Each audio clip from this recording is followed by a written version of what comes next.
Dame el Poder, como siempre, desde hace 19 años. Va a ser 20 años. Con esta música de Tano de la Tierra, la ciudad de los peajes. Hoy tenemos dos invitados, Miguel Ponce.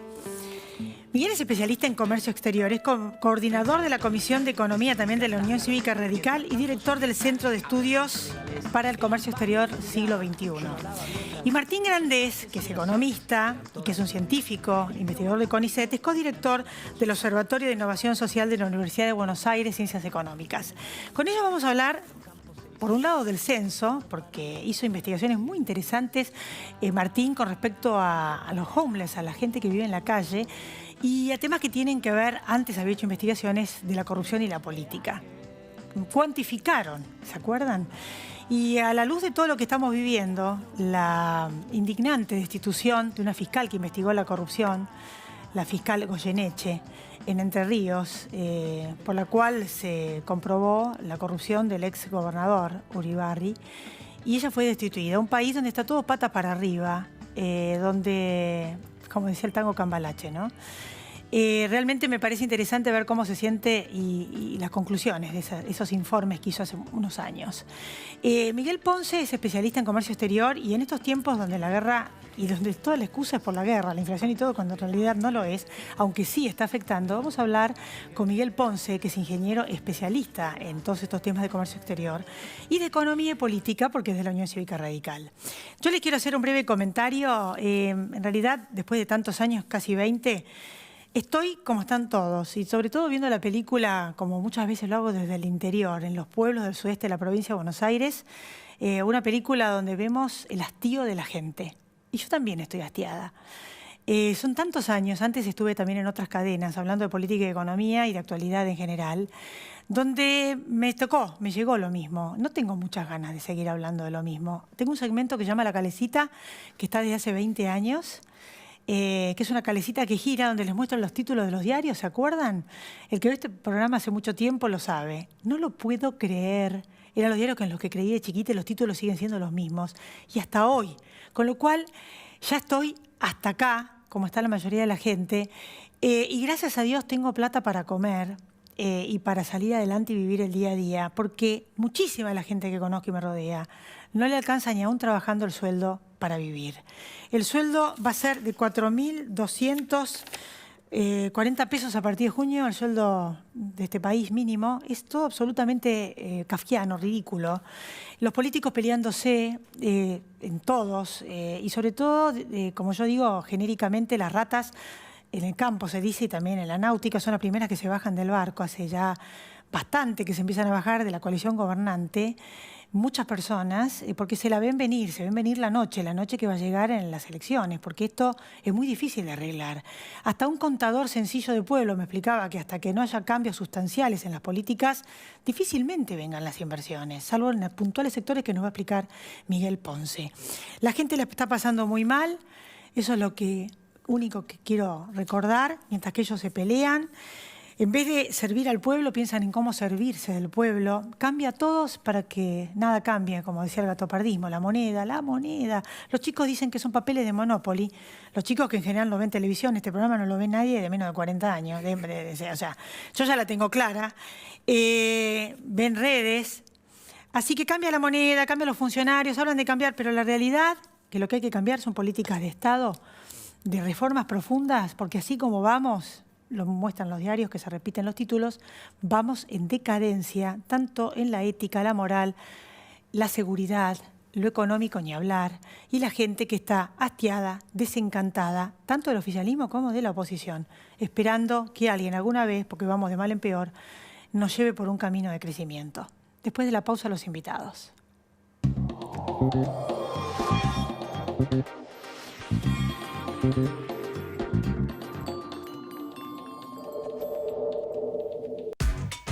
¿Qué es lo que hace a San Isidro distinto?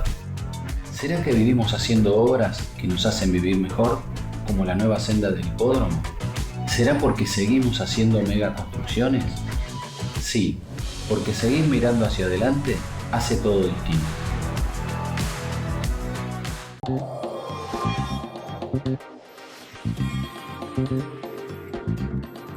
estamos entonces, Miguel Ponce. Gracias por venir. Gracias a vos. Como Liz. todos los años. Bueno, escuchaste lo que dije al principio del programa, lo hablé desde el corazón, ¿no? No Sí, tanto claro. tecnicismo como suelo hacer, sino que vengo del interior y de estar mucho con la gente, y la verdad es que, bueno, la gente está desesperada. Real. Hubo una figura que usaste que me pegó y me generó como disparador, ¿no? Vos hablas de la calecita. Yo digo que ojalá fuera calecita porque sería siempre en el mismo plano. El problema es que ahora es una suerte de tirabuzón descendente porque el proceso de decadencia que ya veníamos viviendo desde hace tiempos es como que se ha acelerado. Cada vuelta nos juntamos los que estamos en la oposición para echar a los que están. ¿Para qué? Para fracasar. Los que perdieron vuelven a juntarse, arman este frente de todos, ¿no es cierto?, de todos contra todos, diríamos ahora. ¿Y para qué? Para fracasar. Entonces, cada vuelta es un índice de mayor decadencia. Y obviamente lo que los pagan son los tipos que viven del salario o los que están desocupados o los más débiles de la cadena. En general, esta situación no afecta a aquellos que, por supuesto, están, entre comillas, prendidos al establishment básicamente de la política, ¿no es cierto? Por eso surgen algunas expresiones que entran a preocupar al propio sistema político. En este marco me parece importante esto que traías vos también, de la figura de las ratas abandonando el barco. Porque no es casual que lo traigas ahora. Esta es una semana donde se ha producido un cambio, yo diría que no tiene que sorprender a nadie en cuanto al alejamiento de quien estaba manejando el tema de los precios, ¿no es cierto?, Feletti. ¿Por qué?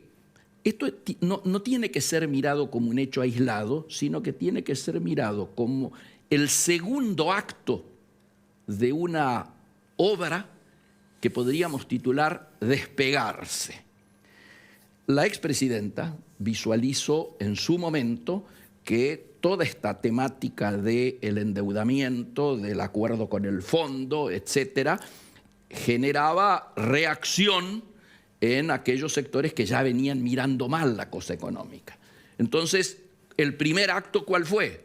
La renuncia del presidente del bloque de la oposición, un hecho inédito de un partido que está en el gobierno, Máximo Kirchner, abandonando, ¿no es cierto?, su lugar y generando el voto en contra del acuerdo que su gobierno había planteado frente al Fondo Monetario. Y además quisieron empujar, perdóname, nos quisieron empujar a default.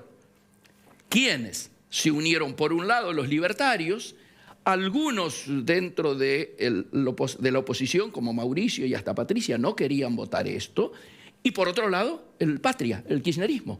Todo ese sector, más los troscos, que era obvio que no iban a votar, ¿no es cierto? Todo ese sector pretendió empujarnos a default. Por suerte, yo diría, hubo una masa crítica de sensatos y responsables, esencialmente, mayoritariamente de la oposición, más los sectores oficiales que habían efectuado la firma, digo, los que entendían que a Guzmán no le quedaba otro camino que el acuerdo, y se logró salvar esto. El segundo acto de esta película o de esta obra teatral es lo ocurrido ahora. ¿Por qué? Porque así como antes la mayor preocupación era no quedar pegados al acuerdo con el fondo, ahora la mayor preocupación es no quedar pegado al elemento que más preocupación genera en la gente, que es la inflación, los precios. ¿Cómo me alejo de eso si el titular que debería haber ayudado a solucionar el general de la guerra que había declarado el presidente contra los precios y contra la inflación es alguien del Patria o del, llamémosle, de los K genéricamente? Entonces, esta semana hemos asistido a ese proceso de despegue porque lo que se jerarquiza es el relato. En lugar de decir, vamos a ver cómo solucionamos este tema, que es el tema principal hoy que tiene la economía y la sociedad argentina, el tema de la inflación y de los precios, del costo de vida, etcétera y demás, en lugar de ver cómo solucionamos esto, no, ¿quién es el culpable? Es lo importante. ¿Quién paga el precio político? Van a tomar una medida que tiene que ver con la posibilidad de que las empresas que, aprovechando este tema de Ucrania y de la guerra, donde la fabricación de energía que proviene de esa zona, tenemos una oportunidad en Europa y los principales empresarios de acá en la Argentina están interesadísimos, como que podría ser una oportunidad, van a dar la posibilidad de que puedan llevar una parte de los dólares, de flexibilizar ese cepo para el tema energético. Correcto. ¿Va a servir eso? Porque realmente en el país donde estamos uno se pregunta quién se va a quedar con la plata, ¿no? Primero, ¿a dónde va a ir a parar si es que realmente entra plata de la energía, el nuevo maná, correcto, después de la soja? ¿Con quién se lo iba a quedar? Veremos qué nos dice Martín Grandés con sus estudios que hizo de la corrupción. Que esperemos que tal vez vaya la gente, ¿no? Correcto. No, mi sensación es que es un intento de corregir una mala praxis que lleva 2 años. ¿Por qué? Fíjate los números cómo son. El famoso gasoducto Néstor Kirchner, que se acaba de lanzar ahora, 2 años después, la licitación, sale entre 3.000 y 3.500 millones de dólares. ¿Sabés cuál va a ser el déficit de la balanza energética que vamos a tener este invierno por tener que importar los barquitos, por no tener el gasoducto ya en funciones? 12.000 millones. Es decir, estamos hablando de entre 3 y 4 gasoductos. Vos fíjate la barbaridad, por eso yo estoy hablando de mala praxis. Entonces, frente a este hecho, que claramente ha sido un error de gobierno, están tratando de ver de qué manera vuelven a rescatar al sector que estaba muy inquieto porque precisamente no solo no podían efectuar inversiones, sino que si hubieran efectuado inversiones no hubieran podido trasladar ese gas que hubieran producido. Bueno, ahora que hay una oportunidad internacional, como vos bien lo decías, a partir de la invasión de Rusia a Ucrania, aparece esta medida que todo el sector venía esperando, es decir, que haya una flexibilización para que puedan girar utilidades que hasta ahora no lo podían hacer aquellos que vengan a invertir en el sector energético. Dicen que lo mismo van a hacer para el tema de energías renovables, etc. Claro, el tema es que aparezcan los dólares. Si no están, yo puedo flexibilizar y puedo permitir, si es que mi situación en términos de lo que he firmado con el fondo, que es recomponer reservas para poder efectuar los pagos. Por eso el tema del acuerdo pari passu, el fondo te manda el dinero para que vos efectúes los pagos si cumplís determinadas condiciones. Mi preocupación, ¿sabés cuál es? Que las 2 o 3 medidas que el fondo acaba de anunciar o de insinuar en el momento que está terminando la primera revisión del acuerdo, que es esta semana, son todas medidas inflacionarias. Todos sabíamos que el acuerdo era inflacionario, pero ahora ¿qué te piden? Tasas positivas, es decir, que vayan por arriba del proceso inflacionario. Te piden además que achiques la brecha, o sea, que aceleres el proceso de devaluación de nuestra moneda frente al dólar, que obviamente viene retrasado. Para que tengas idea, el año pasado hubo una inflación cercana al 55% y el deterioro de nuestra moneda frente al dólar fue ni la mitad, 22. Ahora entonces va a ir más rápido y el aumento de tarifas, eso más es la inflación. Pero no estamos pudiendo cumplir, ya no lo cumplimos en un montón de cosas. Ni le preocupa no se disminuyó el déficit con respecto al producto de lo que se pactó, un montón de cosas. Estamos en la etapa siga. Y se emitió más de lo que se tenía que emitir, pero dejando de lado todos estos temas técnicos que la gente me interesa que entienda, hablan de renta inesperada, ahora le echan toda la culpa a la guerra. La inflación, la culpa no la tiene la guerra, solamente. Obviamente. Y el tema de la renta inesperada, no sé cuántos serán, 4 gatos locos, porque el atraso cambiario al sector agropecuario lo está liquidando. Sin discusión. Cuando el dólar, la soja está a más de $600 la tonelada y podríamos ser Dubái con la plata que está entrando al país, están gastando la plata en los planes, en los subsidios y en cosas ridículas, en el Estado descomunal y la política. Y en la importación de energía. Y la importación de energía, que no vamos a... ya están vendiendo 200 litros en los pueblos así IPF. Así es. Ayer me llamaban gente de Brasil que tiene sus camiones parados en la Argentina. Entonces, sin poder cargar. Sí, bueno, explicarle a la gente esto de la diferencia, cómo joroba, diríamos, a la gente. ¿De qué renta inesperada hablamos? A varios sectores los está liquidando el atraso. Sí, claro. Porque el dólar le reciben 2,50 los que fabrican soja y fabrican trigo y todo. Absolutamente. ¿Me entienden lo que les quiero decir? Porque el dólar oficial está 100 y pico y el blue 200.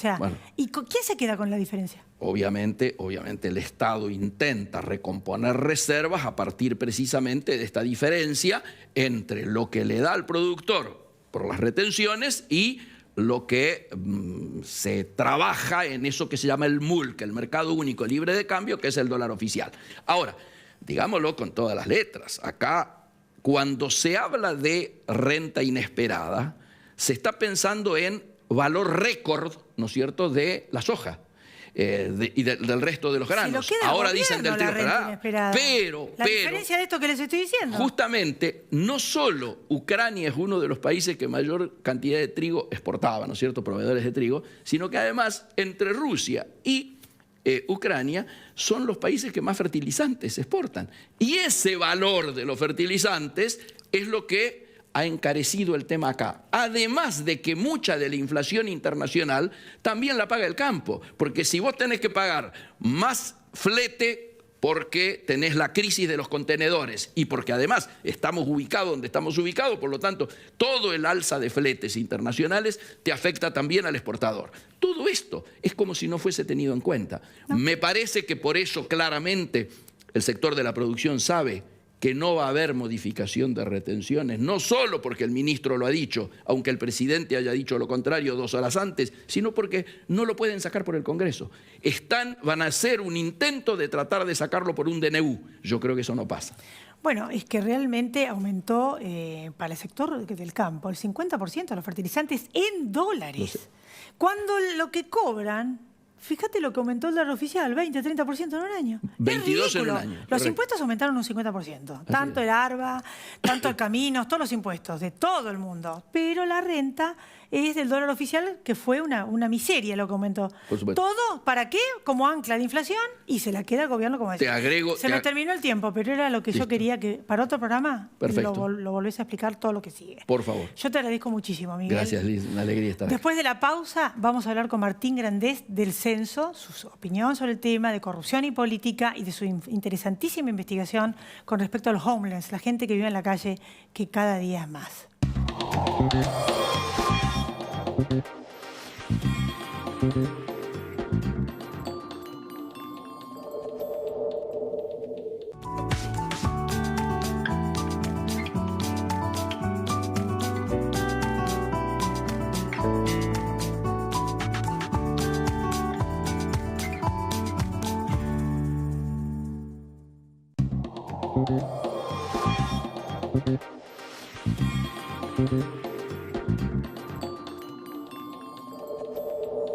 Aquí estamos con Martín Grandés, economista y científico del CONICET. Gracias por venir, Martín. Gracias a ustedes y es un placer volver al programa. ¿Cómo te sentís que yo te entrevisté cuando hiciste este informe de corrupción y política y habías medido, cuantificado la corrupción cuando ves todo esto? Por ejemplo, que destituyen a una fiscal que investigó la corrupción en Entre Ríos y que está todo pata para arriba.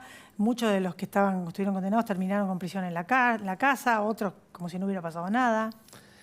Bueno, al mismo tiempo que un ciudadano promedio se siente indignado, yo me siento poco sorprendido porque la Argentina tiene una fragilidad institucional que se manifiesta en particular, en este caso, en el Poder Judicial. El Poder Judicial ha tenido jueces muy funcionales a todos los gobiernos y lamentablemente no me sorprende nada la variabilidad que hay, la versatilidad o el pase de un lado al otro en función del gobierno de turno, por lo cual todos los cierres de causa o los sobreseimientos, en algunas causas, no en todas. Por ejemplo, la causa de los cuadernos, sobre las cuales nosotros nos basábamos en nuestra investigación con Ariel Korenberg allá por el 2018, que tiene que ver con un programa de estudios e investigación mucho más largo en el tiempo y duradero. La verdad que no nos sorprende para nada, creo que es indignante, pero también revela, como decía yo, uno de los problemas institucionales que tiene la Argentina respecto al cómo funciona el Poder Judicial, en particular el Poder Judicial Federal. Y en ese sentido, ahí tenés a la fiscal de Entre Ríos que está a punto de ser destituida en una causa donde se ha fehacientemente probado que un gobernador de Entre Ríos, en este caso, incurrió en actos de corrupción, varios, y condenado a sentencia firme. Entonces, no es de extrañarse que haya otros gobernadores, otros políticos que han pasado por la función pública a quienes les ocurra lo mismo. Lo que es indignante es que no funcionen los órganos de contralor y que no funcionen las instituciones en el país, y esto sigue siendo así, pasen los gobiernos que pasen. Era un porcentaje enorme que me habías dicho de cuantificar, que sí, cuantificaste, 25-30% de sobreprecios. Nosotros habíamos hecho una investigación con Ariel Korenberg, los dos somos investigadores de CONICET, y habíamos calculado en ese momento que el piso mínimo, solamente calculando los sobornos por obra pública, los sobornos por subsidios al transporte y la energía, y también en el gas licuado que se importaba en ese momento. Solamente con esos 3 ítems, o esos 3 rubros, se alcanzaba un total de casi 8% en prácticamente 10 años en el gobierno anterior al de Cambiemos. En los gobiernos anteriores al de Cambiemos, disculpen. Lo que ocurre es que si uno mide o empieza a calcular los sobreprecios, esto con independencia de si el soborno está dentro del sobreprecio, se pueden hacer 2 escenarios, claramente. Yo creo que el número llegaría mucho más alto, pero bueno, es necesario seguir investigando y tener más casos. Si ustedes miran el expediente del juez Casanelo, donde investigó él con peritos independientes el sobrecosto de la obra pública de AISA, 2 plantas, o sea, para que la gente entienda, donde se purifica el agua y donde se depuran residuos, etcétera, otros efluentes. 2 obras testigos contratadas por el gobierno argentino a Odebrecht, ícono de la corrupción en América Latina, tenían, según nuestros cálculos en el momento, sobreprecios de entre 26 a 45%. 27, 46%, o sea, es mucho más que eso, pero necesitas un programa mucho más abarcativo, comprensivo de investigación para poder hacer. En resumen, no cambia la conclusión y la historia. La historia es que sigue habiendo una corrupción muy alta y que se necesita que funcionen mejor las instituciones y que baje esa corrupción. Es lo que en algún momento la relación entre pobreza y corrupción es ineludible. Sí. Y vamos a tener que hacer algo, porque así, bueno, y mezclado con el narcotráfico, ¿no? Que se aprovechan de esta pobreza para ya directamente terminar y tomar territorios, y en algún momento quizás podemos terminar con lugares de estado narco. Corrupción es menos recursos para hacer obras, claro, o para invertir en educación, en salud, que lo que la gente necesita y recibe del Estado. Claro. Entonces ahí tenés un problema. Es un problema en el tiempo. Hacia adelante, los países que tienen más corrupción hasta cierto punto crecen menos y también tienen menos para distribuir, que es la agenda del momento. Claro. Redistribuir. ¿Qué es redistribuir? ¿La pobreza? Están no. redistribuyendo la pobreza. Hay que redistribuir. No estamos generando riqueza. Exacto, claro. Hay que redistribuir crecimiento futuro y riqueza futura, no estamos genuina. Riqueza. Están queriendo, es la torta que se da vuelta y reparten lo que queda y nos van a quedar migajas, vamos a terminar siendo todos pobres y no generamos más riqueza. Vos sos especialista en economía. ¿Qué opinás del censo? Y aparte hiciste un informe, una investigación con la gente que está en la calle, muy interesante, con conclusiones. Pero decime qué opinás en general de este censo que se hizo, que hay cosas que no se preguntaron, entre ellas el estado civil de la gente. Sí, efectivamente. Qué loco. Bueno, en general el censo es necesario y se hace por ley cada 10 años. Se postergó por la pandemia, como todos saben, 2 años. Y creo que el operativo fue bastante exitoso, a pesar de que se decía que 1 millón de hogares no habían sido censados. Me parece que la iniciativa del censo digital estuvo bueno, que permitió que se agilizara mucho el procedimiento. Dicho esto, si entras en cuestiones metodológicas, lo que un censo debe ver y debe velar es porque se conozca el estado de vida de la población cada 10 años, se conozca cuántos somos, cómo vivimos y de qué manera nos relacionamos. Entonces, lo que uno espera saber de un censo de población y vivienda es precisamente dónde vivís, cómo vivís, con quiénes vivís, y puede haber habido algunas omisiones. Se puede conocer también a partir del censo qué tan pobres estamos, por ejemplo, por necesidades básicas y satisfechas. Es decir, quién no tiene una vivienda adecuada, quién no tiene nivel de educación mínimo que se espera al desarrollo humano. Y también, por supuesto, cuestiones relacionadas a la familia, el ingreso. Es verdad que hubo algunas omisiones, pero bueno, esto es un tema para que más los metodólogos o los que se dedican a diseñar encuestas y censos debatan. Yo creo que en general era necesario, si no fue el mejor de los censos, ya lo dirá el tiempo y los expertos. Pero nos permite tener una radiografía a este momento, hace mucho que no se sabía, y nos permite discutir muchos temas, inclusive el tema de la pobreza estructural. Bueno, vos hiciste un informe, somos 47.327.407 personas y sí, ahora se creyeron que íbamos a ser menos. El informe de gente en la calle, hay más gente en la calle que antes, ¿no?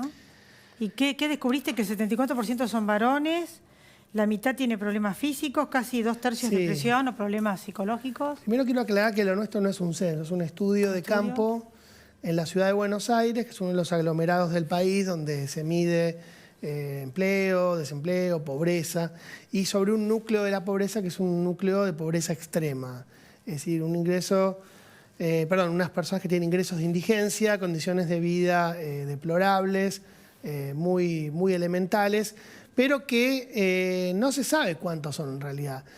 Lo mejor que hay son censos de la Defensoría del Pueblo en conjunto con ONGs que databan que en la ciudad había prácticamente 8.000 personas en calle, número que yo tengo mis dudas. Es muy difícil de contar cuántas personas hay en la calle porque se mueven, se trasladan, no están todo el tiempo, generalmente no están todo el tiempo en los mismos lugares, o a veces sí, pero es muy difícil. Y más allá del número, yo creo que estigmatiza decir que hay 8.000 o hay 7.000 o hay 20.000. En realidad el problema es cómo están esas personas.